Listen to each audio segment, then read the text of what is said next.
사도신경으로 우리의 신앙을 고백하며 새벽 예배 하나님께 올려드리겠습니다.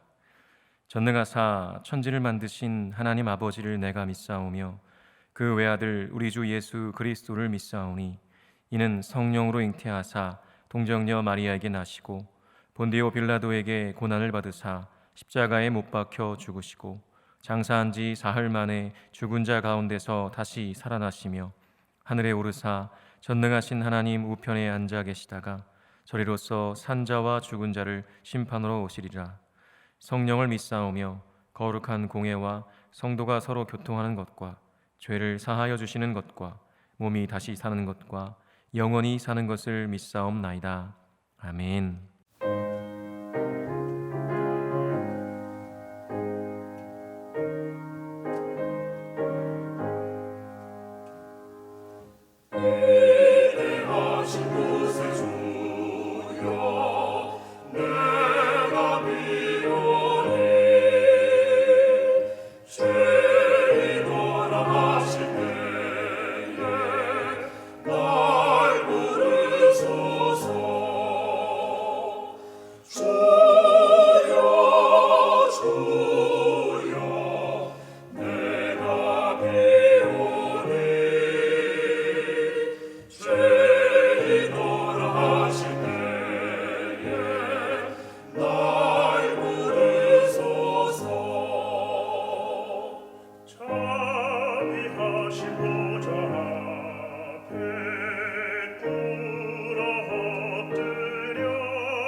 이 시간 우리에게 주시는 하나님의 말씀은 사무엘하 11장 14절에서 27절까지의 말씀입니다.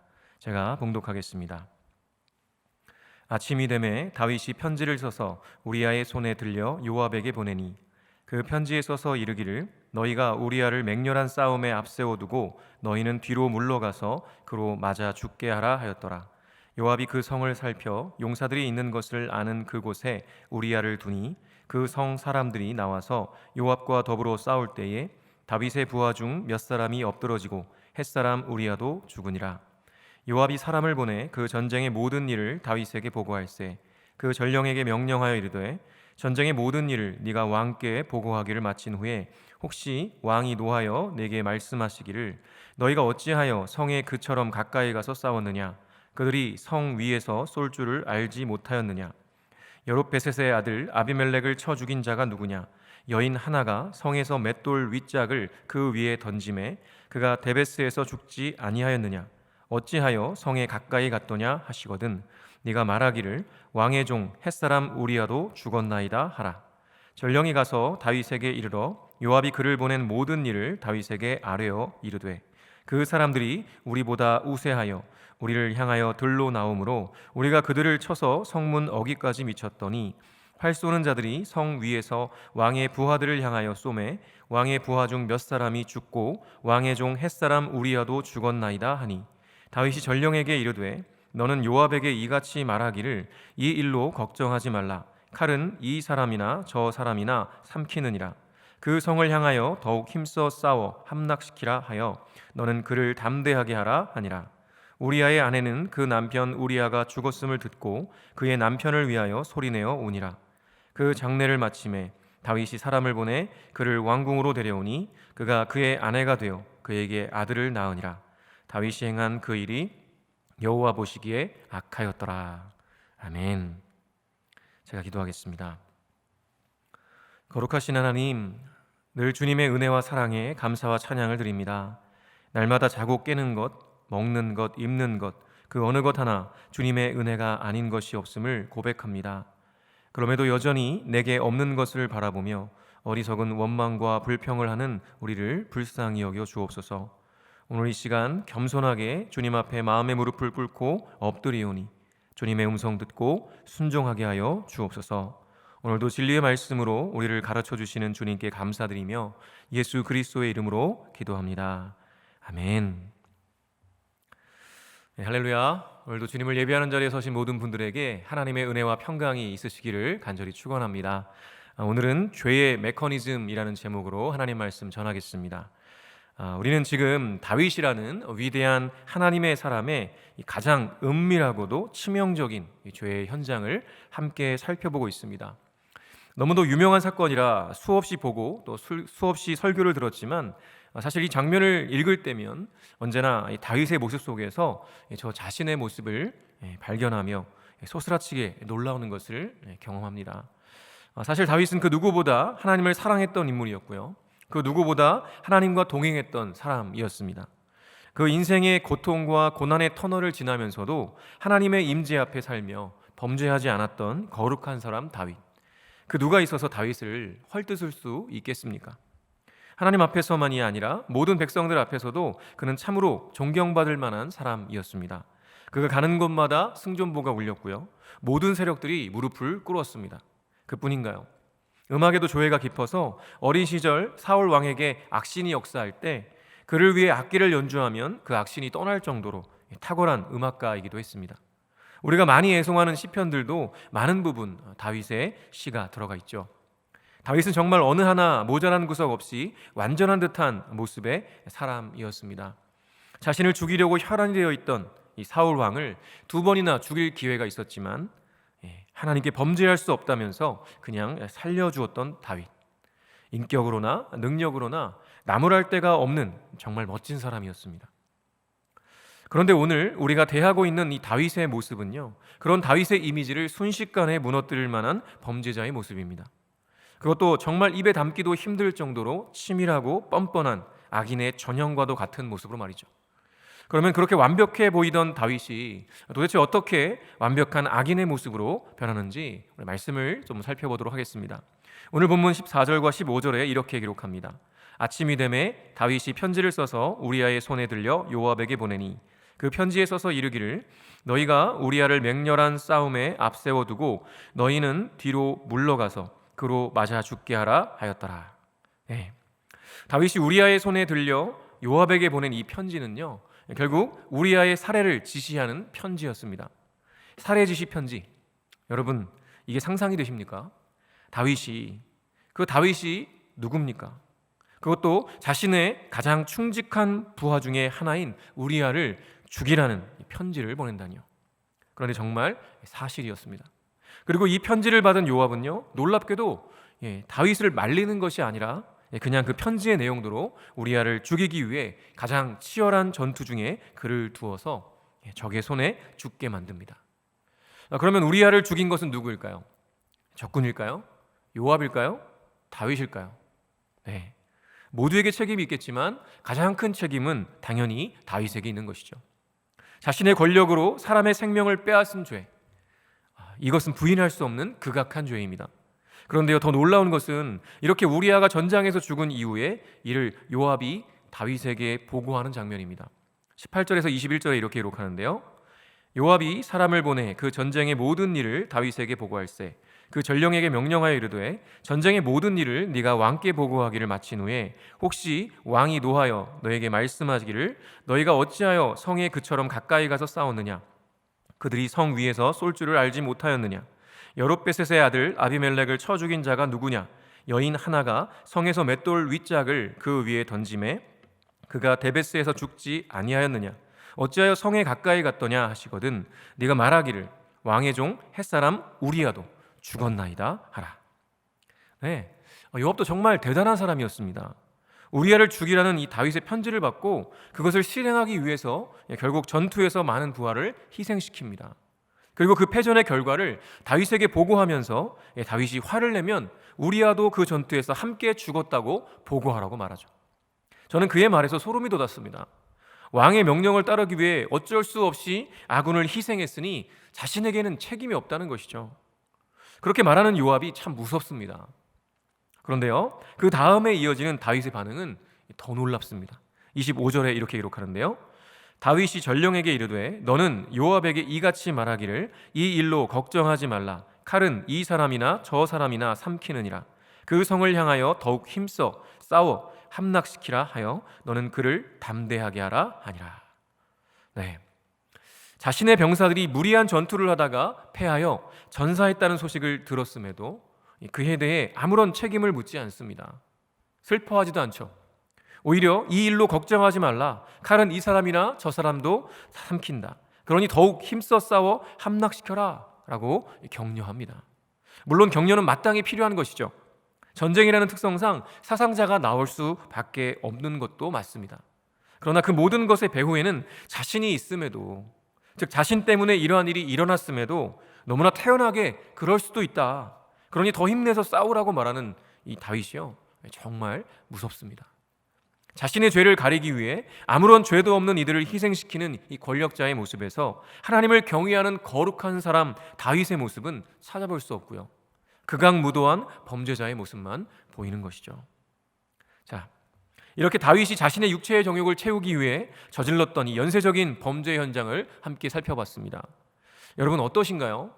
다윗, 그렇게 안 봤는데 참 나쁘죠. 그런데 다윗의 범죄의 결과만 보면요, 우리는 사람을 죽이지는 않았으니까 다윗 정도의 죄를 범하지는 않았다고 생각할 수 있습니다. 그러나 범죄의 결과가 어떻게 나오게 되었는지 그 과정, 그러니까 죄의 메커니즘을 보게 되면 어떨까요? 간단하게 다윗이 저지른 이 죄의 메커니즘을 살펴보면 이렇습니다. 가장 먼저는 이 당시 문화 속에서 마땅히 왕이 전쟁터에 나갔어야 했는데요, 다윗은 그 모든 것들을 부하들에게만 맡겨놓고 자신은 나가지 않고 예루살렘 성에 머물렀습니다. 왜 그랬을까요? 네, 지금까지 다윗은 나가는 전쟁마다 승리했습니다. 그동안 이스라엘을 괴롭히던 모든 나라와 민족들이 다윗 앞에서 무릎을 꿇었습니다. 그런데 그 승리는 누구의 것이었습니까? 네, 당연히 하나님의 것이었습니다. 하나님께서 다윗과 함께 하셨기에 승리할 수 있었던 것이죠. 다윗이 그것을 몰랐을까요? 다윗은 골리앗을 쓰러뜨렸던 그 시절부터 그의 모든 인생 속에서 하나님께서 함께 하셔서 여기까지 왔다는 것을 정말 피부로 경험했던 사람입니다. 그런데요, 그렇게 승리가 계속되자 그런 그의 마음에도 교만이 찾아왔던 것이죠. 하나님의 은혜라는 것을 머리로는 알면서도 마음에서는 자기 자신이 잘나서 잘한 것이라는 교만이 싹텄던 것이죠. 그래서 이제는 마땅히 왕으로서 전쟁에 나가야 함에도 부하들만 내보내도 충분히 승리할 수 있다고 생각하는 지경에까지 이르게 된 겁니다. 부하들이 목숨을 걸고 싸우는 그때에 편안하게 낮잠을 자는 수준까지 떨어져 버린 것이죠. 결국 그렇게 교만으로 인해 제대로 된 판단력마저 흐려져 버렸습니다. 더 이상 겸손하게 하나님을 의지하지 않고 자기 자신의 능력과 군대와 힘을 의지하게 됩니다. 그리고 결국 하지 말아야 할 일들을 서슴없이 하게 된 것이죠. 사울 왕을 죽일 수 있었음에도 하나님 앞에 범죄할 수 없다며 그렇게 하지 않았던 신실한 다윗은 이제 하나님 없이도 모든 것을 이룰 수 있다는 교만한 다윗이 되어버린 것입니다. 낮잠 자다가 일어나서 목욕을 하던 여인을 보고 음욕을 품고 돌에 맞아 죽도록 되어 있는 간음죄를 저질렀어요. 그리고는 임신 사실을 알게 되자 어떻게 합니까? 전장에서 목숨 걸고 싸우고 있던 그 남편 우리아를 불러들여서 밧세바와 동침하게 하려고 하죠. 그런데 우리아는 너무나 충직하고 신실한 사람이어서 거듭되는 다윗의 유혹에도 불구하고 다윗의 뜻대로 움직여주지 않았죠. 자신이 임신시켜놓고 우리아의 아기인 것처럼 속이려던 그 계획은 실패했습니다. 그러면 거기서라도 돌이켰어야 되는데 다윗은 하룻밤 사이에 한 걸음 더 죄로 가까이 가게 됩니다. 결국 우리아를 죽이고 밧세바를 자신의 아내로 취하여 이 가늠한 사실을 무마하려는 말도 안 되는 엄청난 죄의 각본을 쓴 거죠. 그것도 하룻밤 사이에 말입니다. 그리고 대담하게도 충직한 우리아의 성정을 이용해서 그에게 살인교사 편지를 들려서 요압에게 보낸 것입니다. 우리아는 충직하여서 그 편지를 펼쳐볼 생각도 안 할 거라는 것을 다윗은 잘 알았던 것이죠. 그리고 그렇게 다윗의 뜻대로 우리아는 전장에서 비참하게 죽고 말았습니다. 그리고 그렇게 패전을 구하는 요압에게 오히려 그럴 수도 있다며 더 열심히 싸우라고 격려하죠. 그렇게 자신의 죄를 숨기고 합리화하려고 다윗은 자신의 권위와 권력과 지혜, 하나님께서 주신 모든 것을 총동원하여 극악무도한 죄를 저질렀습니다. 이것이 바로 죄의 메커니즘입니다. 내 삶의 주인이 하나님이 아니라 내가 되는 순간 정욕을 향하여 나방이 불로 날아들듯이 그렇게 다윗이라는 한 인격과 그와 관련된 수많은 인격들이 그 자신의 죄로 인해 죽는 줄도 모르고 모든 힘을 다하여 달려가게 된 것입니다. 여러분은 어떠신가요? 저는 이 말씀을 묵상하며 다윗의 모습에서 저의 모습을 발견할 수밖에 없었습니다. 육신의 정욕과 안목의 정욕과 이생의 자랑을 위해 어느 순간 내 죄를 스스로 합리화하려고 내게 있는 모든 것, 하나님이 주신 그 모든 것들을 동원해서 가리고 숨기고 합리화하며 나 자신을 속이려고 하고 마음의 부담감을 덜려고 하는 추악한 저의 모습을 발견하게 된 것이죠. 여러분, 죄는요 결코 숨길 수 없습니다. 반드시 드러날 것입니다. 그리고 우리 주님은 그 모든 것을 알고 계시죠. 죄를 해결하는 가장 빠른 길은 깨닫는 그 순간 하나님 앞에 나아가 회개하는 것입니다. 자신의 죄를 인정하고 돌이켜 회개할 때가 가장 빠른 순간인 것이죠. 그렇게 죄의 메커니즘을 따라 사는 것이 아니라 정말 신실하신 그 하나님의 은혜를 따라 살아가는 저와 여러분 되시기를 간절히 축원합니다. 주기도문으로 예배를 마치겠습니다. 하늘에 계신 우리 아버지여, 이름이 거룩히 여김을 받으시오며 나라가 임하시오며 뜻이 하늘에서 이루어진 것 같이 땅에서도 이루어지이다. 오늘 우리에게 일용할 양식을 주시옵고 우리가 우리에게 죄 지은 자를 사하여 준 것 같이 우리 죄를 사하여 주시옵고 우리를 시험에 들게 하지 마시옵고 다만 악에서 구하시옵소서. 나라와 권세와 영광이 아버지께 영원히 있사옵나이다. 아멘.